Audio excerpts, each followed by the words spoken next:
सगळे म्हणतात पोटाला एक तरी मुलगी पाहिजे, जेणेकरून मुलीला जेवढी माया आहे ना तेवढी मुलांना नसते. तसं काही नाही आहे बरं का. ह्या कलियुगामध्ये मुलं पण आहेत, जेणेकरून आपल्या आईला खूप जीव लावता आणि खूप जास्त समजून घेता. आज तसंच माझ्या मोठ्या मुलाने केलं होतं बघा. जसं काल होता गुरुवार आणि मी मिनी ब्लॉग छोटासा तुमच्यासोबत शेअर केला होता. स्वामी समर्थांचा नैवेद्य वगैरे दाखवला, आरती केली. आता व्हिडिओ तुम्हीच कंटिन्यू करा आणि पुढं पहा की मी असं का बोलले असेल. कधी व्हिडिओ न शूट करणारा त्याने व्हिडिओसुद्धा शूट केला.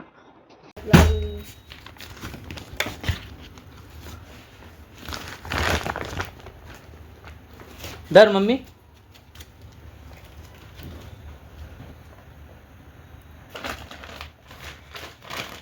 त्याकडे म्हणजे शेळा माळे घ्या लवकर.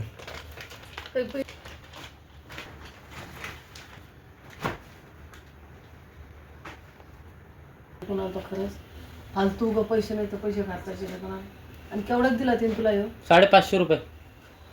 त्यांनी मला गाऊन आणला आणि कार्पसुद्धा आणला. जसं की माझा जुना जो गाऊन होता ना तो थोडासा फाटला होता आणि त्याला मी ना जरा पिन लावली.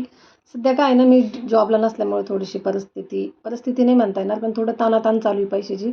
तर काही गोष्टी मी टाळते हां. जसं आहे तसं राहायचा प्रयत्न चालू असतो बघा माझा, कारण की वेळ कशी काय येईल सांगून येत नाही. तर अनपेक्षित गोष्ट घडल्यावर आणि असं वाटत नाही की मुलांनी आपल्यासाठी काही केलं आणि असं काही झालं नाही, तर तुम्हाला कळतच असेल की मला यावेळेस काय फील होत असेल. पण एवढं होऊन मी त्याला विचारले, का रे बाबा केवढ्याचं आणलं? तो म्हणे, अगं सोड पैशाचं, तुला आवडलं आहे का ते सांग. आता त्यांनी कसं का आणलं असं ना, पण मला आवडलंच बरं का. पण आवडला मला गाऊन. मी असे गाऊन घालत नाही, पण जाऊ द्या त्यांनी आणला आहे ना तर मला आवडला. कार्प पण आवडला आणि गाऊन पण आवडला. धन दौलत मी काही कमवलं नाही, पण मुलांना संस्कार मी चांगले लावले.